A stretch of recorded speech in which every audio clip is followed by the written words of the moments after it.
If you could have a drink with anyone in the theater world, who would it be? I'm Anthony Caporale, and I'm running through my list. Each week, I'll sit down with cast members, bartenders, and personalities from New York's theater district and get a behind-the-scenes look at what it's like to live, work, and play on Broadway. Come have a drink with us on Broadway Bartender. Welcome to Broadway Bartender. My name is Anthony Caporale. We are here at New World Stages in the heart of New York's theater district, home to my show, The Imbible, A Spirited History of Drinking. And this week, we are making coffee drinks for a couple reasons. First of all, our special guest this week spends a lot of late nights in theaters, and I think he's probably going to appreciate a cup of coffee. Second, we just opened our brunch show here at The Imbible. It's called The Imbible Day Drinking, and one of the things we do is tell the story not only of brunch and brunch drinks, but things like coffee, and we make an Irish coffee in the show. But in the show, we do a very traditional Irish coffee, the way it was actually created at the Buena Vista Cafe in San Francisco. We actually recreate the way they actually make dozens of them at once on the bar. But this week, our guest requested drinks that were sugar-free and also dairy-free. Now, considering that two of the main ingredients in an Irish coffee are sugar and dairy, I thought this would be a nice challenge, and maybe some of our viewers would also appreciate it. So we're going to do a Truvia sweetened Irish coffee with coconut cream instead of cream. So the very first thing that I'm going to do is we use very standard traditional Irish coffee glasses, which I love. Normally you would start with sugar cubes and some Irish whiskey, but we're using Truvia simple syrup, and all I've done is mixed equal parts Truvia, which you can get at any supermarket, and water, and you just mix it up. It dissolves very, very easily. It's one of the nice things about the product. And then I'm going to add an ounce of Irish whiskey to each of these mugs, and then top it up with some freshly brewed coffee.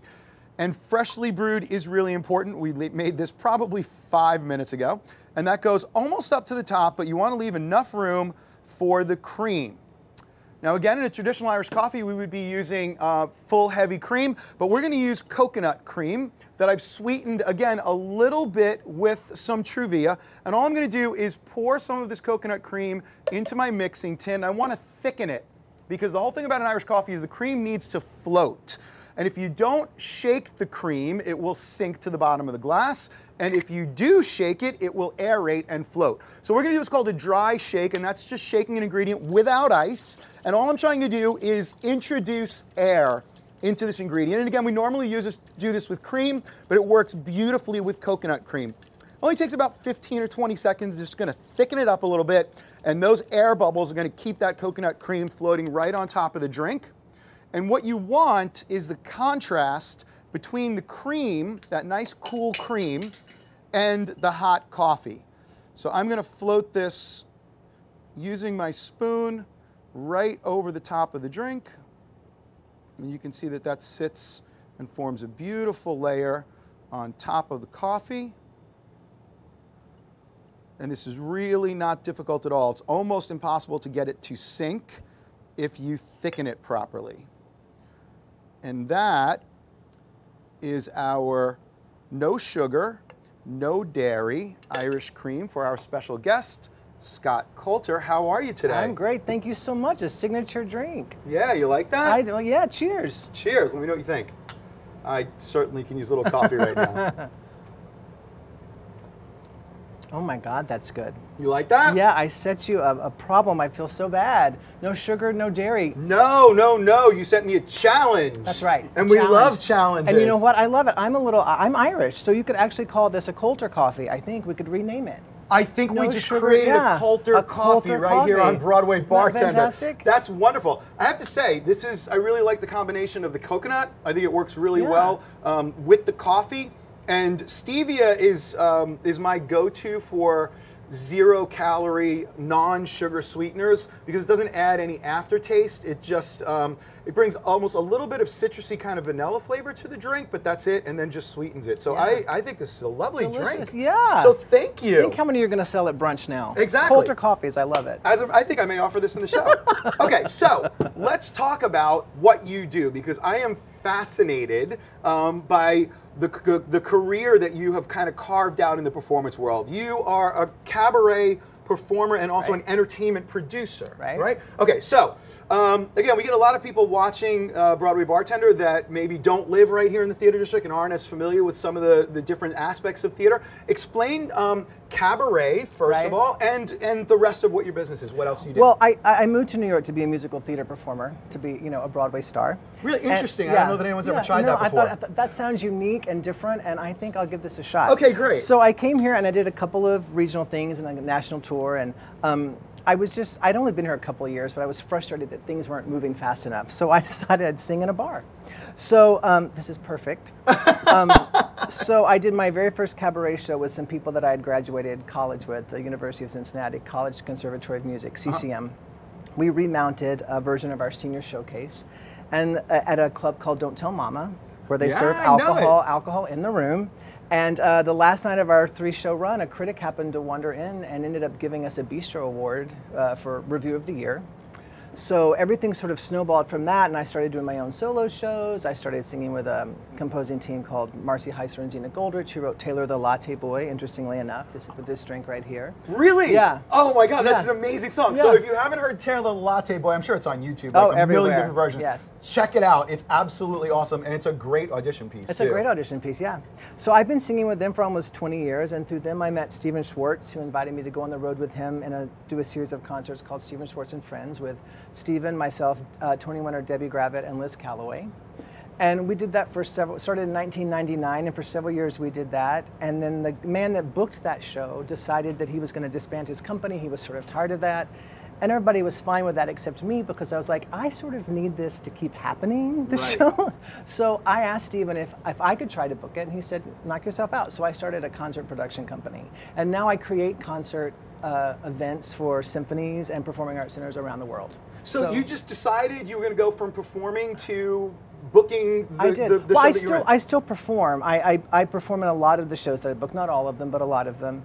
And the interesting thing about New York, what they don't teach you in school, is everybody thinks about when you get here, you have to get an agent. And once you get an agent, all your work is done. But that's not true. Oh, because, please talk more, because I tell this to people all the time. What you sort of have to take charge of your own career, which you also have done. I mean, look at all of the different things that you do. Sort of like, it's like mixing a drink. Do you know what I'm saying? Take a little bit of this, a little bit of that, a little bit of that to make the perfect cocktail. You sort of have to do that to make the perfect career, I think. Especially these days. I mean, it used to be that you'd star in a Broadway show, then you'd win a Tony Award, you'd get a TV show, you'd become a household name. That doesn't happen anymore. So all I ever wanted to do was sing. That's all I ever wanted to do. So I thought, I'm going to find a way to do nothing but music. And so far so good. Knock on stainless steel, stainless I believe. Steel, yes. Well, congratulations. That's amazing. And yes, this is not only a template that I have personally tried to follow, but when I work with up-and-coming actors, it's something that I talk to them about, because it is, I think, one of the biggest myths is that you move to New York and the very first thing you need to do is get an agent, and then you perform the rest of your life. And what they find out very often is that the agents are actors who couldn't get jobs themselves, and that are now trying to book other actors. And they mostly are working with people that already are booking themselves, and because they need to make a living, right? So you really do need to be in charge of your own destiny. I mean, the reason that I started producing is because I got tired of sitting in a room auditioning for people, and I wanted to perform when I wanted to perform. So I figured, like you said, let's produce a show. So you get to perform whenever you want. Well, not whenever I want. I get to perform whenever someone pays me, which is actually very often. Well, I think next season I only have a couple of weekends where I'm actually going to be in New York City, so it's a great year. But I do stuff on the road. I also am a director of original programming at 54 Below up the street. Wonderful venue. Yeah, great venue. So I create on occasion special content for them. And we did a brunch show yesterday, actually, called A Very Broadway Mother's Day, which is Broadway stars performing with their children, or Broadway stars performing with their moms. It's the 3rd year we've done it. It's a great show. Wow, we need to talk. I'd love to do an Bible version there. That would be a great venue for that. That would be a good venue for that. Awesome. So now tell me a little bit about cabaret, because again, I think this is something that is, if it's not unique to New York, which is certainly not, I think more at least bigger cities. I don't know that, like I lived in Durham, North Carolina for a long time, and cabaret shows kind of thin on the ground. You know, Cabaret shows are strip shows in North Carolina and Tennessee, where I'm from. Cabarets are, just small. It's really a concert. It's it's really like a personal concert in a small room.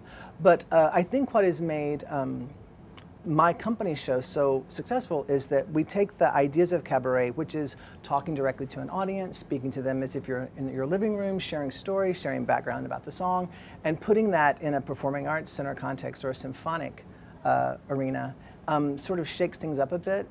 Cabaret really is a way to learn about the music being performed and a way to learn about the performer.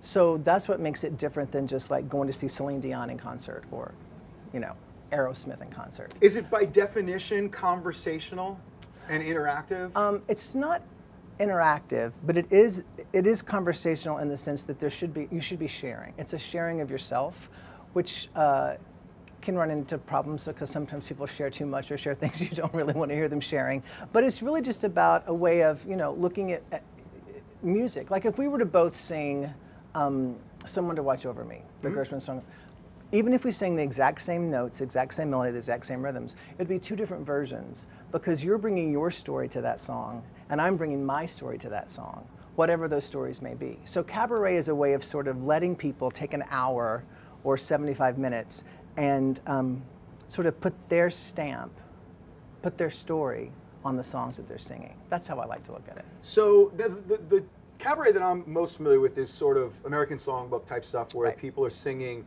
as you mentioned, very traditional standard songs, but they're Right. putting their own stamp on them. Right. But you also do things that are much more geared towards a particular composer or other things. Can you talk a little bit about that? Well, at 54 Below, we've done tributes to Cher, we've done tributes to Dolly Parton. We have a fabulous disco show that's based on the history of Studio 54 because it's actually, 54 Below is in the basement of the old Studio 54. So we have a show called Turn the Beat Around that's like a nonstop disco party, and there's a dance floor. So that's a specific type of cabaret event. But for the road, I've done a lot of great composer stuff. The Stephen Schwartz Show. I put together with the ASCAP Foundation. Every song that's ever written is licensed by either ASCAP or BMI. Like if you buy sheet music at the bottom, it'll be the copyright is either with ASCAP or BMI. Can you give us the like 2-second again because I know people have seen these initials everywhere, but what do they mean? Like give me the inside ASCAP scoop. is the American Society of Composers, Authors, and Publishers, and their job is actually to track the performance of songs around the country and around the world to make sure that the royalties from those performances reach the composers, the people that wrote them. And in the 70s, the widow of the man who wrote "Take Me Out to the Ball Game" left all of the royalties from that song to ASCAP so that they could start a foundation to sort of educate and entertain people around the country. Isn't that great? Really where it came from? Yeah. So now the ASCAP, well, ASCAP has been in existence for over 100 Sure. years, but the ASCAP Foundation started from Jack Norworth's widow, left the royalties to that song. Wow. So the foundation now tries to find ways to, you know, spread music to places where it may not be, you know, the message may not be getting out. So to that end, I was asked to create for Jerry Herman, who's on Broadway right now with Hello Dolly, the biggest smash hit in town starring Bette Midler, a concert of his music to sort of introduce him to the younger generation because younger kids, they all know Wicked, they all know Dear Evan Hansen, they all know, you know, Brooklyn, but the classic musical theater is not quite reaching them. Right. And so the purpose of this concert is to sort of fix that. So the ASCAP Foundation funds 4 of those events a year. We fund 4 symphony concerts that go around to symphonies in America. And we go to town a couple days early. We do master classes with local high school or college kids. We pick 2 kids from that town to be in the concert with the symphony and the New York cast and sort of pass the torch along that way to the next generation. It's been a huge success. What's the name of that series? How do people find out about it? It's called Jerry Herman, the Broadway Legacy Concert, and you should look for it in your town. Only 4 of them are given out a year because they're fully funded by the ASCAP Foundation, not by the Symphony or the Performing Arts Center. So it's sort of a gift. It's a way to give back to the community and also to give back to places where we've performed before that were really great to us or treated us really well. And so far, so good. Wow, what an amazing, that's on so many levels, that's an amazing event. Yeah. So how did you get started in this? I mean, you mentioned that you wanted to be a performer yourself. Right. How far back did that go? Oh gosh, from the time I was, 5, I did my first solo in church, I think. I always wanted to sing. And I went to school to be a music teacher because my parents refused to let me be a performer. And they didn't even want me to be a music teacher. And when they finally realized I was serious about it, they said, well, then you need to go to a really good school. So we looked at Cincinnati, and I didn't like their music education program so much, but I liked their musical theater program. Which is what you really wanted to do. Yeah, so I auditioned and I got in. I was like, that's a sign, so I did it. So the thing I tell people all the time is if there's something in your life that you love, if you wake up every day and say, I have to sing today, then you should do it. If you wake up and say, I could sing today, I could go to the park today, I could, go to a ball game, then maybe it's not for you. Right. But you're the same way. Like you have a passion. Yeah. Every day that is like in the forefront of your mind. If you wake up with something every day that makes you feel alive, you should follow that path. And you should say yes all the way along the way, I think. I think that's a very key component, especially for young people starting out, is that you're going to get asked to do stuff for free or for not much money or that maybe you don't want to do. But if it's not totally beneath you or, doesn't call your integrity into question, you should always say yes, because you don't know who you're going to meet in that job or in that performance opportunity that's going to help you down the line, or you have no idea where opportunity lies. And so many people sort of just sit back and wait for opportunity to knock on the door, as opposed to, building the door and opening it yourself. Right. So. Yeah, and I know so many, especially performers that are just starting out, are so focused on trying to get to that living wage as quickly as possible, which you absolutely need to pay the rent. Yes. But at the end of the day, I always encourage people, get your name out there, get your performance out there, do it, for free if necessary. And then when people see you, hopefully the offers will come. Absolutely. But again, I love the idea of taking control and creating the production opportunities yourself. I think that's, it's such a good way to stay in the business long term. Because I know, I have friends that have been in shows that have won Tonys, and then when the show closes, they're out of work. They're waiting tables again. Right. It's a difficult business to achieve longevity in unless you have some sort of a say. Yeah. In what your destiny is. And it's so interesting. There's a great, so I'm not going to tell you who it is, but it's a very famous musical theater actress, a Tony-winning musical theater actress, and she was doing a straight play. She's a musical actress, but she was doing a straight play many years ago. And a friend of mine was selling headsets at the theater where the show was going on. And it was a 3-act play. She wasn't in the second act. So she and my friend would, ended up finding themselves every night during the second act outside just chatting. And one night he said she was in a really foul mood, and he didn't say anything, but he could tell something was wrong. And finally she said, oh, that should have been mine. And she pointed across the street to where a new marquee had gone up, starring another musical theater legend in a role that this legend thought she should have been playing. And I thought that's such an interesting story, because no matter who you are, you always have to get the next job. There's never nobody ever has a career where they don't have to get the next job. So it's sort of like one of those little hamster wheels, it never stops. You're just always running on it. And if you don't somehow take control of it, you're always at the mercy of someone else giving you the opportunity that you want. So, well, sort of like the Bible, which you wrote. Yeah. Right? Yeah. I mean, it's the same thing.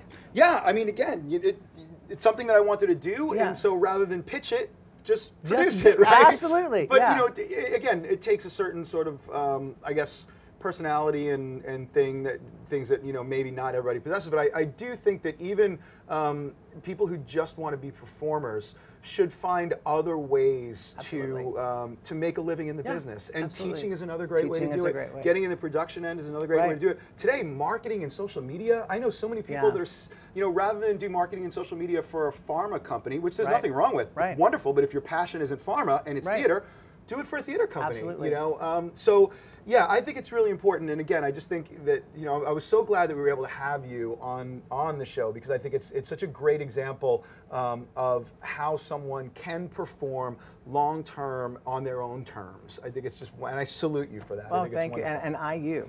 Cheers. Mike, thank you. And thanks for the signature drink. This is so cool. Oh, awesome. So I want to have you make the next drink, but I got to ask you really quickly. Can you talk about the Broadway Rising Stars program? Yeah, this is a really great thing. Cool. So I think for the last 11 years, the Town Hall here in New York City, which is a historic theater in town, 1,500 seats. It's actually the theater where the phrase "there's not a bad seat in the house" was coined.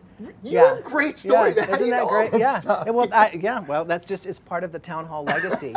And actually the best seats are actually in the balcony because the sound is exquisite there. But every year they do a concert there, which is produced and hosted by Scott Coulter, called Broadway's Rising Stars. And I've been fortunate enough to direct it for the last 10 years. The first year I co-directed with Emily Skinner. And then the last 9 years I've done by myself. But the concert features 24 musical theater graduates from all over the country. We audition kids from coast to coast, and we pick 24 that we think are the best or have the most potential, and present a concert sort of welcoming them to New York. It's July, I think this year it's July 10th at the Town Hall. So it's always a great night, really exciting. People get agents, people get commercial agents, people get jobs. It's really thrilling. How do you pick the performers? A lot of them come in and audition for us. I'm headed right now after I down this delicious drink, to auditions, the final callbacks, where I'm sure everybody's going to be fabulous because I want to be a little coffee toasted. And but also I do master classes on a lot of concert things I do around the country, and I find kids from those classes as well, and we sort of encourage them to find their way to the city in July. Wow, so it sounds like giving back and helping people develop their own careers is really important to you. Well, it's because I only have a career because people gave back to me. Most importantly, I mean, Marcy Heisler and Gina Golders have been great to me, as has Scott Coulter.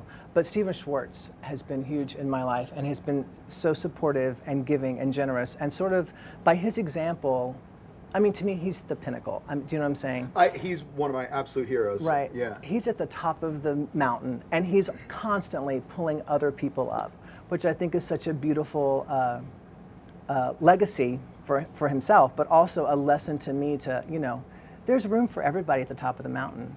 And once you're there, where he is, I mean, the fact that he lovingly and generously helps other people try to get up there is beautiful, and something that I think we should all aspire to.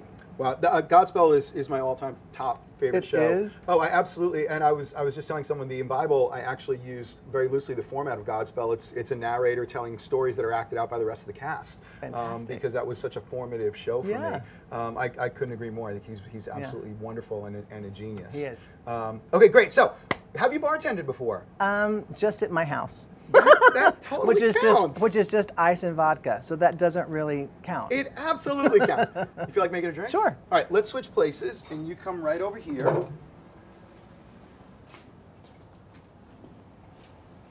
See, I said you should always say yes, right? So I'm always saying say yes. So we're going to stick with the coffee drink theme, and we're going to keep most of the ingredients, but we're going to switch up the proportions a little bit. We're going to use vodka in this one, so we're going to do a macchiato martini. Ooh, that sounds a mocha fancy. macchiato martini, because I like alliteration. Okay. Okay, so first thing you're going to do is, in that mixing tin, there should be an ice scoop down there. Just put a couple scoops of ice in that mixing tin. And we're going to use espresso this time instead of brewed coffee. So the first thing I want to do is add some coffee powder. So just put a couple scoops of, just shake a little bit into there. There into here? Yeah. Then this isn't rocket science. You can make it as chocolatey or as not chocolatey as you would like. Good. And then you're going to take that spoon. Good. And you're going to you can use the back, is a little easier. Yeah. And just kind of stir it up a little bit. And get that cocoa powder at least incorporated into the liquid a little bit. Fantastic. Good. Yeah, perfect. Okay, so now in this tin, we're going to do 2 ounces of vodka, which is the bottle on your left. And I want you to turn it all the way upside down and count to 4, because each 2 count is 1 ounce. Oh, You've seen bartenders do this. Yeah, but I count wrong at my house. Well, so with most pour spouts, 1 count is a ½ ounce. Okay. Great. So now we have 2 ounces of vodka in there, which is exactly what we need. And we're going to now add coffee, and I want you to do the same thing. You're going to pour the coffee, and I want you to count to 4. Great. Now we need to shake this up. So you're going to take that clean glass, put it right on top, pull it towards you, and then twist it a little bit so that it locks. Great. 1 hand on top of the tin, 1 hand on the bottom of the glass, and I want you to just shake it up really good like you see me do on TV.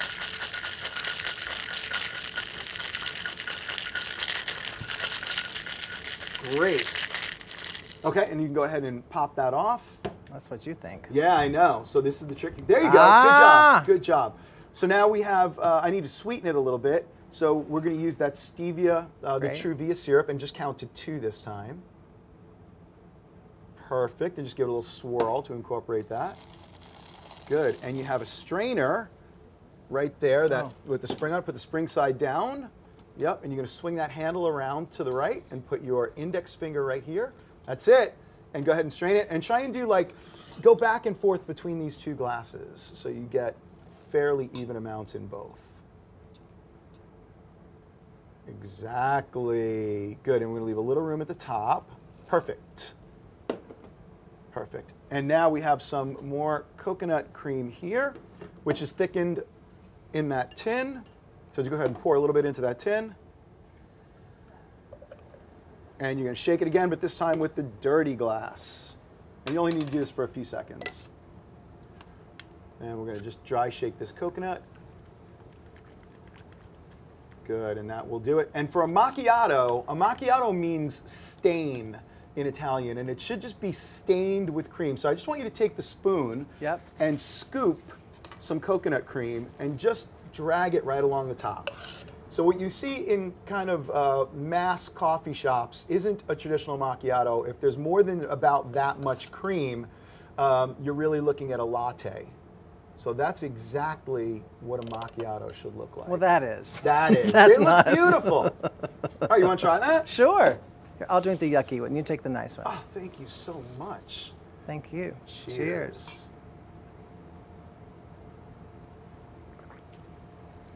Ooh. Nicely That's done, nice. my friend. Yes, yes. Auditions are going to be a fantastic. Everyone's getting cast Everyone's today. getting cast today. Scott, thank you so much. Where can people find you on the internet? Or your shows, anything? Yeah, my company is spotonentertainment.com, spot-on-entertainment.com, and most everything is listed there. Great. And I'll be at 54 Below a lot this summer. We're doing a cast reunion of Hello Mudda, Hello Fada, the Alan Sherman musical. We're doing a night where the cast of Cats sings Andy Lloyd Webber. We're doing 54 Sings Chess, which has been a big hit for us again in August. So a lot of stuff going on there too in town this summer. That's some of my favorite music. I gotta get to some of those. You gotta come. Fantastic. Scott Coulter, thank you so much It's a pleasure. for coming. Folks, you can check us out on the internet, BroadwayBartender.com. We'll have recipes. Also, my show, The Imbible, imbible.nyc. Tune in next week. Drink well, drink responsibly. You did a good job. I'm a good teacher. That's good, nice. isn't it? Yeah, it's really good. Yeah. Bravo! Bravo! Thank you. Take me out to the ball game. We'll Isn't never that have the something? same meeting. Isn't that to me. amazing? That is incredible.